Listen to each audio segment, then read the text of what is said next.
ઉકળતા તેલમાં હાથ નાખવા છતાં દઝાતું કેમ નથી? મારે તો તમને હવે સાણસામાં લેવા જોઈએ. પેલા ભાઈ મને વકાશી જ રહ્યા એટલે મેં વાતને આગળ વધારી કહ્યું, જ્યોતિષીઓ તો રાજકોટમાં 1 કરતાં 21 છે. બીજા કોઈને નહીં ને તમે સરનામું આપવા માગો છો તેને જ મારે સાણસામાં લેવા એમ શા માટે?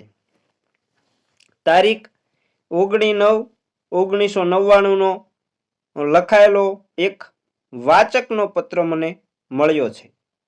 મારે એ પત્ર લેખકનું તથા તેના ગામનું નામ લખવું નથી. ન લખવાનું કારણ એ છે કે ભુવા છેતરતા હોય એ વાતથી વિસ્મય પામવાનું પણ હવે ગયું છે એમ લાગે છે. મને સાચો વાંક તો છેતરનારાઓનો લાગે છે. મેં એકવાર ક્યાંક લખ્યું છે એવી મને સ્મૃતિ છે કે તમે વાઘની પાછે જાઓ અને તમને એ ઈજા ન કરે તો નવાય. એકવાર સાહિત્ય પરિષદના સત્રમાં અમે ગયા હતા. જામનગરના એક મારા વાચક મિત્ર મને શોધતા પરિષદમાં આવ્યા. કહેવા લાગ્યા કે હું તમારા લેખો વાંચું છું. પછી બોલ્યા, એક જ્યોતિષી છે જે રાજકોટના છે. લો, તમને એનું નામ અને સરનામું આપું છું. તમે ગમે ત્યારે હવે રાજકોટ જાઓ ત્યારે એને સાણસામાં લેજો. મને આશ્ચર્ય થયું. મેં તેને જવાબ આપ્યો, મારે તો તમને હવે સાણસામાં લેવા જોઈએ. પેલા ભાઈ મને વકાશી જ રહ્યા એટલે મેં વાતને આગળ વધારી કહ્યું, જ્યોતિષીઓ તો રાજકોટમાં 1 કરતાં 21 છે. બીજા કોઈને નહીં ને તમે સરનામું આપવા માગો છો તેને જ મારે સાણસામાં લેવો એમ શા માટે? પેલા ભાઈ બોલ્યા, એ જ્યોતિષી અમારા 1500 રૂપિયા પડાવી ગયા છે એટલા માટે. બોલો, હવે સાણસામાં કોને લેવાની જરૂર છે? તમને કે પેલાને?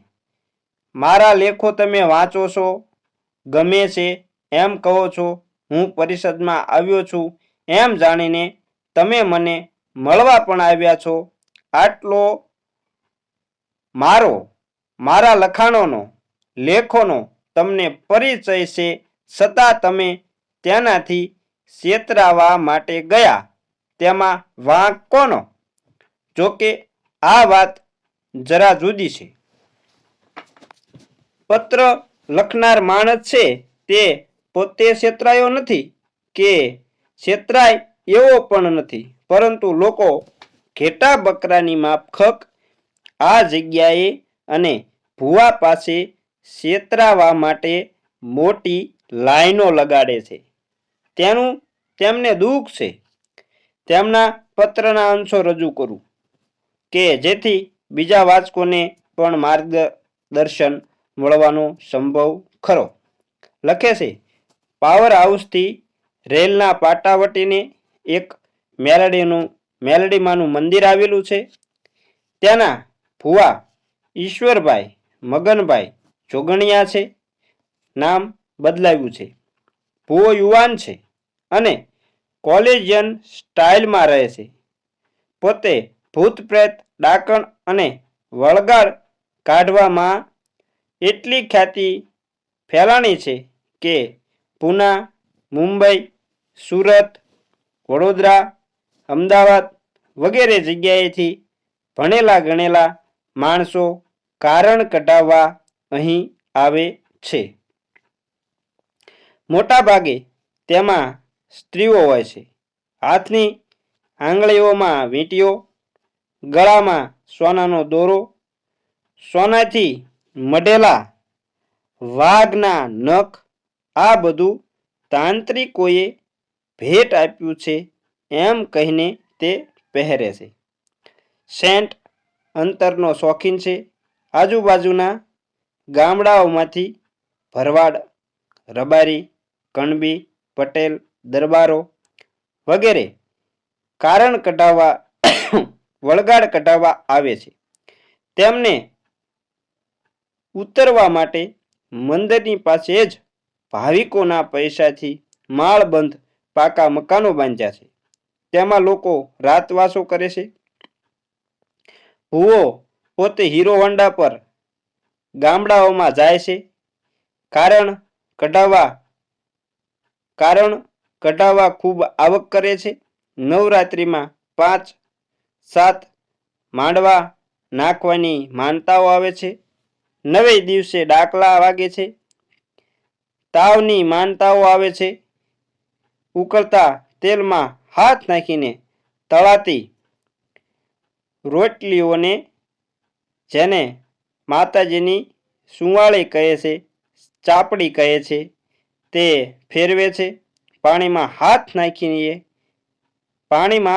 નાખીએ એમ ઉકળતા તેલમાં બંને હાથ નાખે છે અને કથરોટમાં હાથ ફેરવતા હોઈએ એમ ફેરવે છે. ખોબે ખોબે ઉકળતું તેલ પીએ છે. લોકો આ ચમત્કારથી અંજાઈ જાય છે. જામનગરના પેલા ભાઈ જે જ્યોતિષીથી છેતરાયા હતા, તેની વાતમાં વેર લેવાનો બદલો લેવાની વાત હતી. આ ભાઈએ આવો વિગતવાર પત્ર લખીને છેલ્લે એવું કશું લખ્યું નથી કે લોકો આવા ઢોંગી તુતારાથી છેતરાય છે, તે ન છેતરાય તે માટે તમે તે ધતિંગ બંધ કરાવો. હવે આમ જોવા જઈએ તો કારણ કઢાવવા, વળગાડ કઢાવવા, જોવરાવા અને આશીર્વાદ મેળવવા જવાનો સાલ વર્ષોથી ચાલ્યો આવે છે. માનસિક વલણથી જે લોકો દઢ હોતા નથી, તેમને આવા અવલંબોની જરૂર રહેતી હોય છે. શું સારું, શું ખરાબ, શું સાચું, શું ખોટું, શું હિતકારી, શું અહિતકારી, શું વૈજ્ઞાનિક, શું અવૈજ્ઞાનિક એ લોકોએ સ્વયં પોતાની બુદ્ધિ શક્તિથી નક્કી કરવાનું હોય છે. નવરાત્રિમાં માતાજીની ભક્તિમાં વર્ષો જૂની પ્રણાલિકા સામે કોઈને કશી ફરિયાદ હોઈ શકે નહીં. આપણે યજ્ઞનો વિરોધ ન કરીએ, પણ યજ્ઞ વડે છોકરા પેદા કરી આપવાનો અને એ રીતે 4-4 હજાર રૂપિયા પડાવી લેનારો કોઈ નીકળે તો તેની ધૂર્ત લીલા સામે આપણે હથિયાર ઉપાડવા જ પડે. પુત્ર કામેષ્ટિ યજ્ઞના નામે લોકોને છેતરવા તથા ઠગવા માટેના કૌભાંડનું ઓપનિંગ થયું કે તરત જ તેનું ક્લોઝિંગ કેમ કરાવી દેવું, તેના ચક્રો અમે શરૂ કર્યા. આખરે એ જ થયું કે યજ્ઞ મુલતવી રાખવામાં આવ્યો અને હવે આ ભાઈઓના પત્રો માત્ર છેલ્લી 2 લીટીઓનો જવાબ આપો એની મને જરૂર જણાય છે. તો ઉકળતા તેલમાં તળાતી પૂરીઓ કે રોટલીઓ હાથથી ફેરવી શકાય છે. અમે ત્યારે ખુલાસો એવો આપતા કે હાથમાં તેલ લગાડી દેવાથી પછી ગરમ તેલમાં અમુક ગણતરીની સેકન્ડો હાથ તમે મૂકો તો દજાતું નથી. અમે ત્યારે એમ પણ કહેતા હતા કે એક મોટા એવા તાવડામાં તમે તેલ મૂકીને ઉકળતું બનાવ્યું હોય, તેમાં 1 રોકડો રૂપિયો નાખી દઈએ તે તમે કાઢી બતાવો. હવે એ પણ શક્ય બન્યું છે. કુંવારપાઠાનો રસ હાથને ચોપડીને સૂકવી દીધા પછી તમે ઉકળતા તેલમાં હાથ ફેરવો, પણ ફેરવો પણ દજાતું નથી. મેં થોડા સમય ઉપર એક લેખમાં જણાવ્યું હતું કે ભારત સરકાર દ્વારા એક અણમોલ પુસ્તક 3 ભાગમાં છપાયેલું છે, જેમાં અવૈજ્ઞાનિક રીતે ભુવાઓ, ભરાડીઓ, હિપ્નોટિઝમ અને ટેલિપથીના દાવેદારો તથા બનાવટી સાધુ મહાત્માઓ લોકોને કેવી રીતે છેતરતા હોય છે તેના 115 પ્રયોગો આપવામાં આવેલા છે. એ લેખ છપાયા પછી કેટલાક મિત્રોના પત્રો આવ્યા છે કે અમારે એ પુસ્તકો જોઈએ તો ક્યાં મળે અને કેટલી કિંમતમાં મળે. મેં એ તમામ પત્રોને જવાબો લખ્યા છે. છતાં જેમને આ પુસ્તકો વિશે માહિતી જોઈએ છે તેમને આથી જણાવું છું.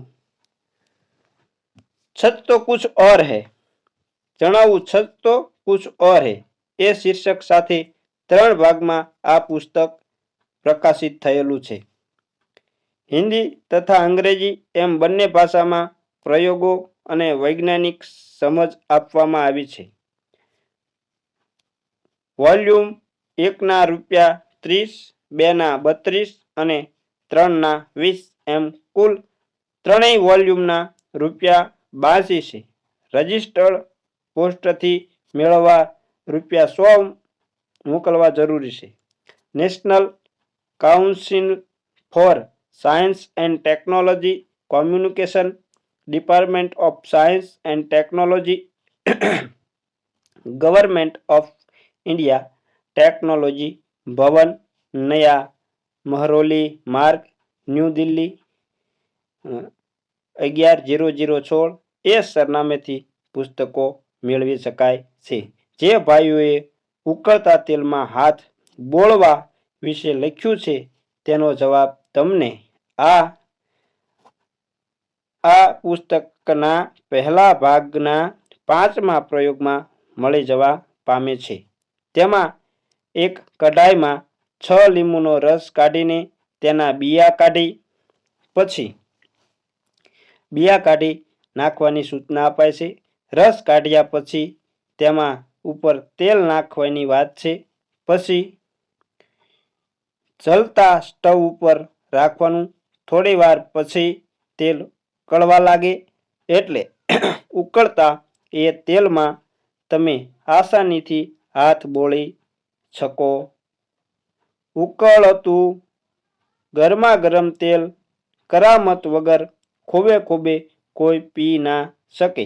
હા, 69મો એક પ્રયોગ એવો છે ખરો કે ગરમાર નામની વનસ્પતિના પાંદડા અગાઉથી ચાવી રાખ્યા હોય તો ગમે તેવું તીખું તમતમતું મરચું પણ તમે આસીનેથી ચાવીને ખાઈ શકો છો. આવી કરામત, આવી ચાલાકી અને છેતરપિંડી વગર કોઈ ચમત્કારો બતાવી ના શકે એ તમે ભીંત ઉપર લખી રાખજો. મિત્રો, અહીં અમારી વાર્તા પૂરી થાય છે. અમારી વાર્તા સારી લાગી હોય તો અમારી ચેનલને લાઈક અને શેર કરજો અને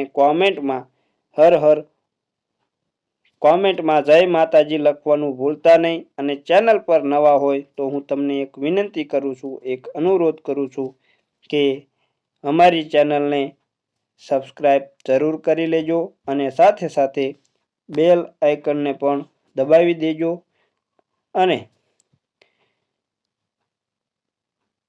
દેજો જેથી કરીને અમારી ચેનલનું નોટિફિકેશન સૌથી પહેલાં તમને મળે અને તમને અમે આવી નવી અને રસપ્રદ વાતો પીરસતા રહીએ. તો જય માતાજી મિત્રો. તમને જો આવી વાત ગમતી હોય તો કોમેન્ટમાં જરૂર લખજો જેથી કરી અમે આવી વાર્તાઓ તમને પીરસીએ.